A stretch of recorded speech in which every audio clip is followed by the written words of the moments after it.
சதிகாரர் அதிகார முனை சாய்த்தது, இல்லாததும் பொல்லாததும் சபையேறுது. சதிகாரர் அதிகார முனை சாய்த்தது, இல்லாததும் பொல்லாததும் சபையேறுது. செம்மறிவரே செம்மறிவரே கழுமரம் ஏறும் செம்மறிவரே.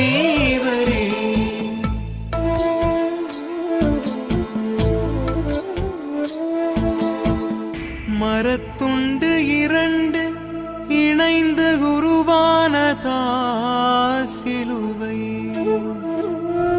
மனிதர்களின் சுயநலமும் சூழ்ச்சியும் சேர்ந்து செய்த கலவை.